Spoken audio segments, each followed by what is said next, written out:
أعوذ بالله من الشيطان الرجيم بسم الله الرحمن الرحيم إن الذين قالوا ربنا الله ثم استقاموا إن الذين قالوا ربنا الله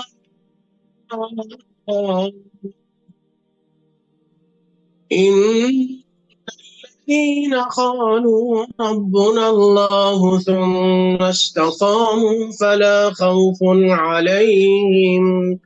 ولا هم يحزنون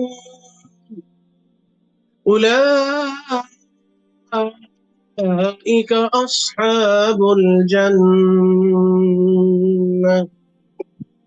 أولئك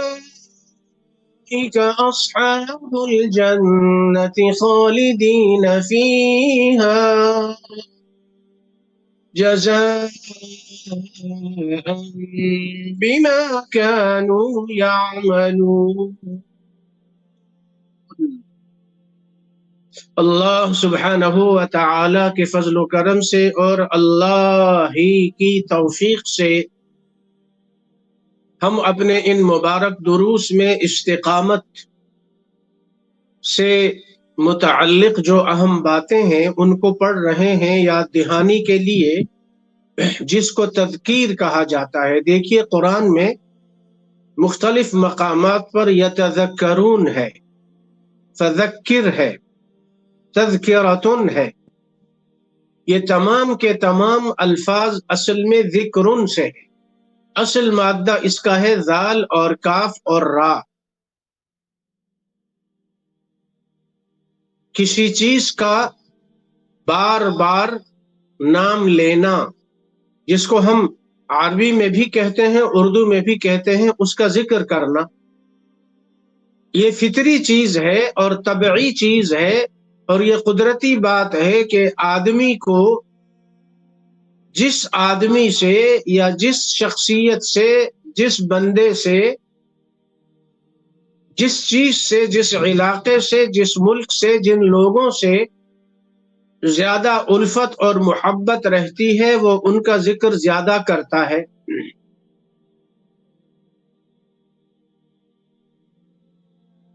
اور جن لوگوں سے ان کو بغض اور دشمنی رہتی ہے ان کا ذکر زیادہ کرتا ہے، مگر ان کا ذکر ملامت کر کے یعنی لعن طعن سے کرتا ہے۔ اور اللہ سبحانہ و تعالی کے جو بندے ہیں، اللہ کے بندے اور اللہ کی بندیاں، مومنین مومنات، مسلمین مسلمات، ان کا جو سب سے بنیادی اعلیٰ اہم وصف ہے، نشانی ہے، علامت ہے، وہ یہ ہے کہ یہ سب سے زیادہ اللہ کا ذکر کرتے ہیں، اللہ کو یاد کرتے ہیں، ہر وہ بات اور ہر وہ کام کرتے ہیں جس سے ان کا رب، ان کا اللہ راضی ہو۔ ہر اس بات، ہر اس چیز، ہر اس عمل، ہر اس کام سے بچنے کی کوشش کرتے ہیں جن کے بارے میں ان کو یہ خبر ہوتی ہے کہ اس سے اللہ ناراض ہوگا۔ میں نے کسی کی غیبت کی تو اللہ ناراض ہوگا، میں نے کسی پہ تہمت لگائی تو اللہ ناراض ہوگا، میں نے کسی کے بارے میں بری بات کی تو اللہ ناراض ہوگا، میں نے کسی کے بارے میں اچھی بات کی تو اللہ خوش ہوگا، میں نے کسی کی ستر پوشی کی تو اللہ میری دنیا اور آخرت میں ستر پوشی کر کے خوش ہوگا، میں نے کسی کی مدد کی تو اللہ خوش ہوگا، میں نے کسی کی دعائیں لی، خدمت کی تو اللہ خوش ہوگا۔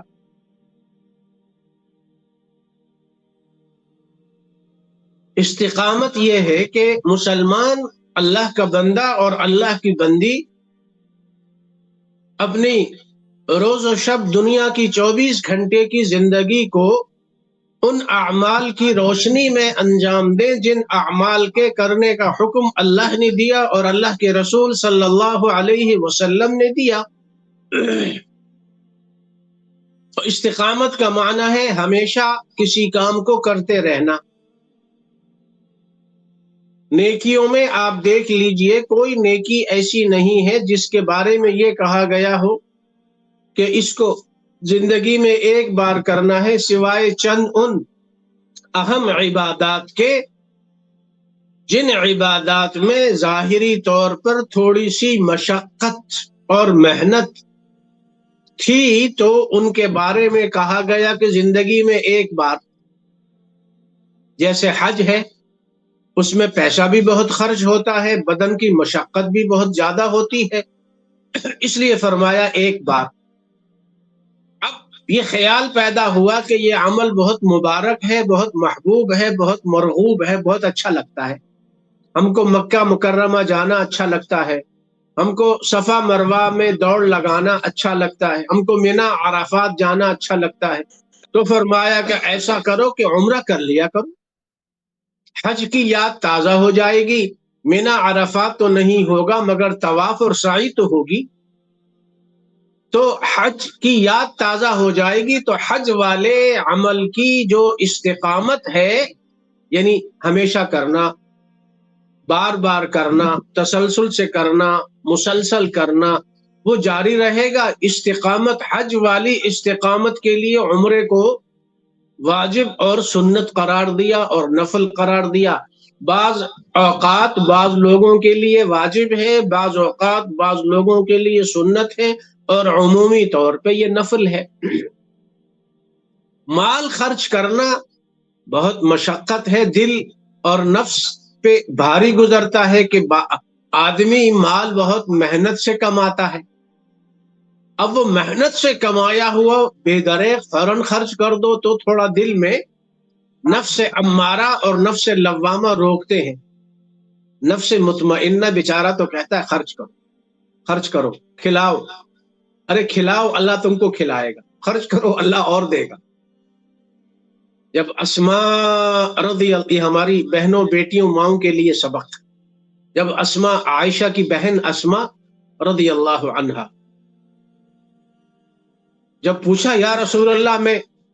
گن گن کے دیتی ہوں، دیکھ بھال کے، ارشاد فرمایا لا تو کی فیوک اللہ علیک، اسماء گن کے دو گی تو پھر اللہ بھی گن کے دے گا. ہماری بیٹیوں بہنوں گھر میں جو خواتین ہیں ان کے لیے سبق ہے کہ اللہ کے راستے میں خوب کھانا پکاتی ہو تو خوب محلے میں ادھر ادھر غریبوں مسکینوں، مدرسے میں، مسجد میں بھجوا دیا کرو. کپڑا خریدتی ہو تو ایک دو جوڑا غریبوں کو دینے کے لیے خرید لیا کرو، اور جو پیسے ہیں تمہارے پاس اس میں سے تھوڑا بہت الگ کر کے صدقہ خیرات دے دیا کرو. تو اسماء رضی اللہ عنہا سے فرمایا لا تو کی فیوک اللہ علیک، گن گن کے مت دو، جو بھی ہاتھ میں آئے دے دو. ہم نے دیکھا بہت سارے لوگ ماشاءاللہ اللہ نے ایسا ان کو دل دیا کہ وہ، ایک صاحب کو میں نے کہا کہ بھائی اللہ تعالیٰ آپ کے ساتھ وہی معاملہ کرے جو آپ اللہ کی مخلوق کے ساتھ کرتے. ضرورت مند بھائی مانگنے والے آئے، انہوں نے ہاتھ ڈالا جیب میں اور یوں کر کے مٹھی اور ہاتھ میں جتنے آئے یہ دیکھا نہیں کہ یہ 5 کا نوٹ ہے، یہ 10 کا نوٹ ہے، 500 کا نوٹ ہے، 5000 کا نوٹ ہے، 1000 کا نوٹ ہے، جتنے آئے دے دی. ابن ماجہ اور ترمذی اور دوسری کتب میں حدیث ہے کہ جن بندوں کو اللہ تعالی دنیا میں دوسروں کی ضرورتیں پوری کرنے کے لیے توفیق دے دیتا ہے، تو ترمذی اور ابن ماجہ کی جو حدیث ہے وہ تو تکلیف والے، آزمائش والے لوگوں سے متعلق ہے. اور علماء نے اس حدیث کی روشنی میں ایک فائدے والی بات دوسری لکھی ہے. علماء نے جو فائدے والی بات لکھی ہے وہ یہ ہے کہ جو اللہ کی رضا مندی کے حصول کے لیے اللہ کی خاطر خوب مٹھیاں ہاتھ بھر بھر کے دے گا، قیامت کے دن اللہ تعالی، اللہ کی مٹھی کتنی بڑی ہوگی بھائی، کبھی سوچا ہے، غور کیا ہے؟ اللہ کی مٹھی سبحانہ و تعالی کتنی بڑی ہوگی جب اللہ تعالی اپنے ہاتھوں مبارک سے مٹھیاں بھر بھر کے اپنے بندوں کو دیں گے۔ سبحان اللہ، سبحان اللہ۔ اللہ تعالی ہم سب کو اپنے فضل و کرم کے حاصل کرنے والوں میں سے بنا دے، آمین۔ ترمذی، ابن ماجہ جو احادیث ہیں ان میں تو یہ مضمون آیا ہے کہ دنیا کی زندگی میں جن لوگوں کو اللہ تعالی تکلیفیں، پریشانیاں، بیماریاں، فکر مندیاں، آزمائشیں، سختیاں دے دے کر خوب آزماتا ہے، قیامت کے دن اللہ تعالی اپنی مٹھیاں بھر بھر کر ان کو اجر و ثواب اور اپنا فضل و کرم دے گا۔ جب حشر کے میدان میں لوگ دوسرے دیکھیں گے تو یہ سوال پیدا ہوگا، یہ سوال اٹھے گا کہ یہ انبیاء ہیں، شہداء ہیں، کون ہیں؟ تو کہا جائے گا یہ وہ لوگ ہیں جن کو دنیا کی زندگی میں اللہ نے خوب آزمایا تھا، امتحان، آزمائش، تکلیف، بیماری دے کر، اور انہوں نے صبر کیا تھا، صبر کیا تھا، اللہ کی طرف رجوع، اللہ کو یاد کیا تھا۔ آج اللہ ان کو مٹھیاں بھر بھر کے دے رہا ہے۔ تو جو لوگ دنیا کی زندگی میں عافیت سے رہتے تھے، عافیت سے رہے ہوں گے، کبھی آزمائش نہیں، پریشانی نہیں، تکلیف نہیں، وہ یہ کہیں گے کہ یا اللہ کاش مقاریب کینچی سے دنیا کی زندگی میں ہمارے بدن کا چمڑا اس کو کینچی سے کاٹ دیا جاتا، چھری اور کینچی سے، ہم برداشت کر لیتے، مگر آج یہ اجر و ثواب تو مل جاتا۔ اس وقت کہیں گے آج تھوڑی سی تکلیف برداشت نہیں ہوتی، وہاں جب اجر و ثواب دیکھیں گے، اللہ سبحانہ و تعالی کے مبارک ہاتھوں کی مٹھی، وسع کرسیہ السماوات والارض ہے، اللہ کی کرسی ساتوں آسمانوں، ساتوں زمینوں سے بھی بہت زیادہ بڑی ہے۔ تو اللہ سبحانہ و تعالی جیسے اس کی شان کے لائق ہے، تشبیہ وغیرہ یہ تو سمجھانے کے لیے بیان کی جاتی ہے، ورنہ اللہ کی ذات اقدس کے بارے میں تو وقوف علماء منع کرتے ہیں، اور جیسے حدیث میں آیا ویسے بیان کرو، زیادہ چونکہ معمولی سی بات بھی اگر آگے پیچھے ہو گئی تو اللہ سبحانہ و تعالی کی شان تو بڑی عالی ہے۔ استقامت، تو جو اللہ کے راستے میں خرچ کرتے ہیں، اب وہ جو خرچ کرنے والا عمل ہے اس میں استقامت یہ ہے کہ چونکہ مال خرچ کرنا فطری طور پر خاری ہوتا ہے، وہ اللہ کو فطرت کا پتہ ہے، اس لیے دیکھیے قرآن جو بار بار جہاد کے بارے میں جہاں بھی آیات آئی ہیں تقریباً ان میں آپ دیکھیے جہاد کے بارے میں مال اور جان دونوں کا لفظ آیا ہے، اور مال کا لفظ پہلے آیا ہے اور جان کا لفظ بعد میں آیا ہے۔ اور یہاں بھی دو باتیں ہیں، ایک چیز ہے مال اور ایک چیز ہے انسان کی اپنی جان۔ تو مال تو سب سے زیادہ قیمتی چیز ہے انسان کی زندگی میں، چونکہ بڑی محنت سے کماتا ہے تو خرچ کرتے ہوئے بھی تکلیف ہوتی ہے، سوچ سوچ کے خرچ کرتا ہے، لیکن جب جان پہ بڑھتی ہے تو یہ انسان کہتا ہے سارا مال جو پوری سالوں اور پوری زندگی کی محنت ہے میری وہ بھی لے لو، میری جان بچ جائے اور مجھے شفا مل جائے۔ لاکھوں روپے خرچ کیا جاتا ہے صحت پر، بیماری کے علاج پر، تو گویا کہ جان اور مال یہ دونوں سب سے زیادہ قیمتی چیزیں ہیں دنیا میں انسان کی زندگی میں۔ اور یہ جان اور یہ مال اگر اللہ کے نام پر، اللہ کی رضامندی کی خاطر اللہ کے راستے میں لگے گا تو پھر یہ جان اور یہ مال جو عام چیز ہے پھر یہ خاص ہو جائے گی۔ کیسے خاص ہو جائے گی؟ پھر یہ مال قیمتی ہو جائے گا، یہ جان قیمتی ہو جائے گی، یہ مال قیمتی ہو جائے گا۔ دو لحاظ سے قیمتی ہوگا. ایک اس لحاظ سے کہ اللہ نے آپ کی جان کو اپنے دین کے لیے قبول کر لیا تو قیمتی ہو گیا ہے نا. اور دوسرا یہ کہ اجر و ثواب بھی ملے گا اور سب سے زیادہ ملے گا تو بھی قیمتی. اسی طرح مال جو آپ نے اللہ کے راستے میں خرچ کیا، جہاد پر خرچ کیا، تبلیغ پہ خرچ کیا، تحفیظ القرآن پہ خرچ کیا، یتیم و بیواؤں پہ خرچ کیا، وہ جب اللہ کے راستے میں اللہ کے لیے خرچ ہوا تو قیمتی ہو گیا. اس لیے کہ قیمتی ہوا، اللہ نے اس کو اپنے دین کے لیے اور اپنے بندوں کے لیے قبول کر لیا تو قیمتی ہو گیا، اور اجر و ثواب سب سے زیادہ دیا تو قیمتی ہو گیا. اب یہاں چونکہ خرچ کرنا تھوڑا سا مشکل ہوتا ہے تو رغبت یہ دلائی کہ اگر تم اپنی جان پہ خرچ کرو گے تو بھی ہم تم کو صدقہ کرنے کے برابر اجر و ثواب دے دیں گے. جان پہ بھی خرچ کرو، اپنی بیوی بچوں کو کھانا کھلا رہے ہو، یہ بھی ہم صدقے میں شمار کرتے ہیں، جیسا کہ صحیح مسلم کی حدیث میں ہے کہ تم جو لقمہ اپنی بیوی بچوں کو کھلاتے ہو لقمہ، یہ بھی صدقے میں شمار ہوتا ہے. تو صدقہ صرف یہی نہیں ہے کہ غریب یتیم بیوہ کو دیا، وہ تو یقیناً ہے بہت بڑا اجر و ثواب ہے، لیکن جو اپنے گھر والوں پہ خرچ ہو رہا ہے یہ بھی اللہ تعالی کی شان کریمی یہ ہے کہ یہ اس طریقے پہ اللہ کی طرف سے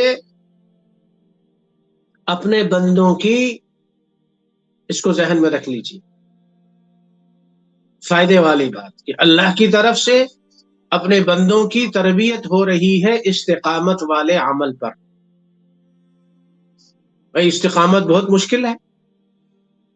استقامت بہت مشکل ہے، اور استقامت مطلوب ہے. استقامت اگر نہ ہو تو آدمی آج نماز پڑھے کل نہیں پڑھے، کل پڑھے تو پرسوں نہیں پڑھے، آج مال خرچ کرے کل دینا بند کر دے. استقامت یہ ہے کہ آج خرچ کیا، کل اس سے زیادہ خرچ کیا، پرسوں اس سے زیادہ خرچ کیا، اگلے دن اس سے زیادہ خرچ کیا. آج آپ نے جو اعمال انجام دیے کل آنے والے دن اس سے زیادہ اعمال انجام دینے کی رغبت اور شوق اور کوشش اور دعا. آج اگر میں تھوڑا وقت میں نے لگایا ہے، تھوڑا دین میں نے سیکھا ہے، ایک آیت میں نے سیکھی ہے، ایک سورت میں نے سیکھی ہے، ایک ریال خرچ کیا ہے، ایک آدمی کو کھانا کھلایا ہے، ایک آدمی کی مدد کی ہے، تو کل انشاءاللہ اللہ مجھے توفیق دے کہ 2 کر دو، اور پھر ایک دن کے بعد 3 ہو جائے، جتنی اللہ مجھے توفیق دے. لیکن یہ کام مسلسل ہوتا رہے، ایک مرتبہ کر کے چھوڑ دینا یہ استقامت کے خلاف ہے. قلیل دائم، ہم نے بار بار یہ جملہ اسی لیے دہرایا، قلیل دائم خیر من کثیر منقطع. تھوڑا ہو لیکن روزانہ ہو، ہمیشہ ہو، یہ اس سے بہتر ہے جو ایک مرتبہ دے کے آپ چھوڑ دیں. تو اس لیے استقامت والے عمل کی اللہ کی طرف سے اور رسول اللہ صلی اللہ علیہ وسلم کی طرف سے امت کی اور مسلمانوں کی ایسی تربیت کی گئی کہ فرائض اور واجبات کے بارے میں تو بتایا گیا کہ بعض واجبات اور بعض فرائض ایسے ہیں جو استقامت کے ساتھ ہمیشہ ہر ہفتے ہر مہینے اور ہر دن ہر رات میں کرنے ہیں، اور کچھ استقامت والے عمل ایسے ہیں جو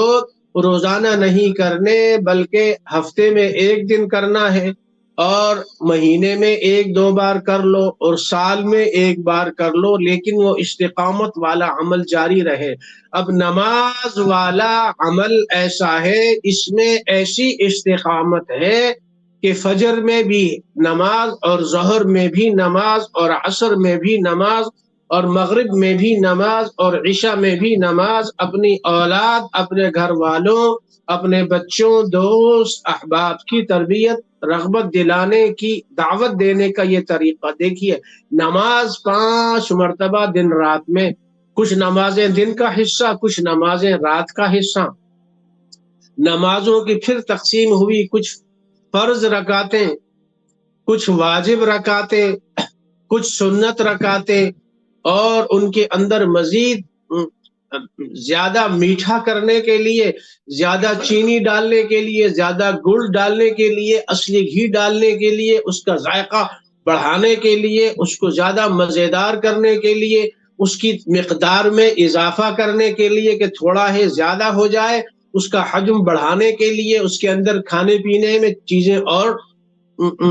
ڈالی جاتی ہیں، شامل کی جاتی ہیں۔ تو فرائض اور واجبات میں سنتوں کا اضافہ کر دیا گیا، سنتوں کے ساتھ پھر مؤکدہ غیر مؤکدہ کر دیا گیا، پھر ان کے ساتھ نوافل لگا دیے گئے، اور نوافل میں پھر فضیلت والے نوافل کو الگ کر دیا گیا کہ عام 2 رکعت نفل پڑھنا رات اور دن کے کسی بھی حصے میں اس کی یہ فضیلت ہے۔ وضو کے بعد تحیت الوضو پڑھنا، سیدنا بلال کے جنت میں چلنے کی آواز والی حدیث، جب بھی تحیت الوضو پڑھو وہ ذہن میں لے آؤ کہ اے اللہ، ہم اس قابل تو نہیں ہیں جو تیرا محبوب بندہ بلال تھا، ہم ان کے پیروں کی جوتے کی خاک کے برابر بھی نہیں ہے، مگر تیری رحمت، تیرا فضل و کرم تو بڑا وسیع ہے۔ تو یہ فرماتا ہے کہ فَاسْتَجَبْنَا لَهُ وَنَجَّيْنَاهُ مِنَ الْغَمِّ وَكَذَلِكَ نُنْجِي الْمُؤْمِنِينَ، جیسے یونس کو ہم نے غم سے اور پریشانی سے نجات دے دی، اسی طرح ہر مومن کو ہم نجات دیتے رہیں گے، تو ہمیں بھی ان میں شامل فرما دے، تیری رحمت سے کوئی دور نہیں ہے۔ 2 رکعت تحیت الوضو پڑھے تو استقامت والا عمل ہے وہ یاد آ جائے،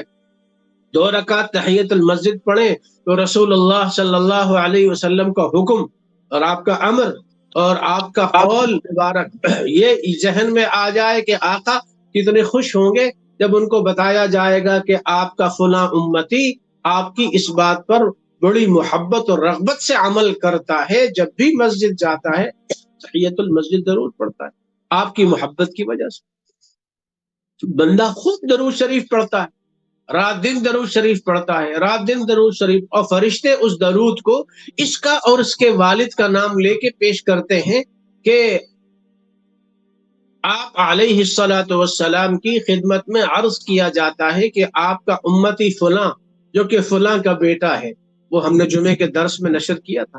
درود شریف کی برکتیں کتنی ہیں، ساری زندگی 60 70 80 100 سال تک اگر ہم بیان کرتے رہیں درود شریف کی فضیلت اور برکت، 100 سال ختم ہو جائیں گے، درود شریف کی برکتیں فضیلتیں ختم نہیں۔ اب ہر جمعے کو ہم بیچ میں درود شریف آ جاتا ہے، 10 12 سال سے یہ سلسلہ جاری ہے، درود شریف کی برکتیں بھی ختم نہیں ہو۔ ایک اور حدیث مل جاتی ہے، ایک اور بات مل جاتی ہے، ایک اور سلف صالحین کا قول مل جاتا ہے درود شریف کے بارے میں۔ معلوم یہ ہوا، اندازہ لگائیے، دیکھیے استقامت، جب آقا صلی اللہ علیہ وسلم کی بارگاہ میں آپ کا اور آپ کے والد کا نام لیا جائے تو رسول اللہ صلی اللہ علیہ وسلم کتنے خوش ہوں گے کہ میرا یہ امتی میری محبت میں، میری عقیدت میں درود شریف پڑھتا، بہت زیادہ پڑھتا، خوب پڑھتا۔ تو پھر وہ حدیث ذہن میں لیا، وجبت لہو شفاعتی ہے، میری شفاعت واجب ہو گئی۔ اور درود شریف کی جو برکتیں ہیں ان میں سب سے اہم یہ، اور شیخ الحدیث رحمت اللہ علیہ نے بھی لکھا، اور امام غزالی اور امام ابن قیم نے لکھا، اور امام سخاوی نے لکھا قول بدیع میں، امام ابن قیم نے بھی لکھا ہے کہ کوئی مسلمان اگر شوق اور ذوق اور رغبت سے خوب درود شریف پڑھے تو یہ ممکن نہیں ہے کہ مرنے سے پہلے اس کو خواب میں آقا صلی اللہ علیہ وسلم کی زیارت نہ ہو، یہ ممکن نہیں ہے، زیارت ضرور ہوتی، اور آزمایا اس کو لوگوں نے، آزمایا اور اللہ نے کرم کیا، انہوں نے آقا کو دیکھا۔ درود شریف خاص طور پہ شب جمعہ، خود فرماتے ہیں شب جمعہ میں مجھ پہ خوب درود پڑھا کرو، اور جمعے کے دن کا، شب جمعہ اور جمعے کا دن، اور ہاں تو استقامت فرائض اور واجبات میں دیکھیے نوافل، تحیت المسجد کی اہمیت کو واقعات اور احادیث میں بیان کیا گیا، رغبت دلائی گئی۔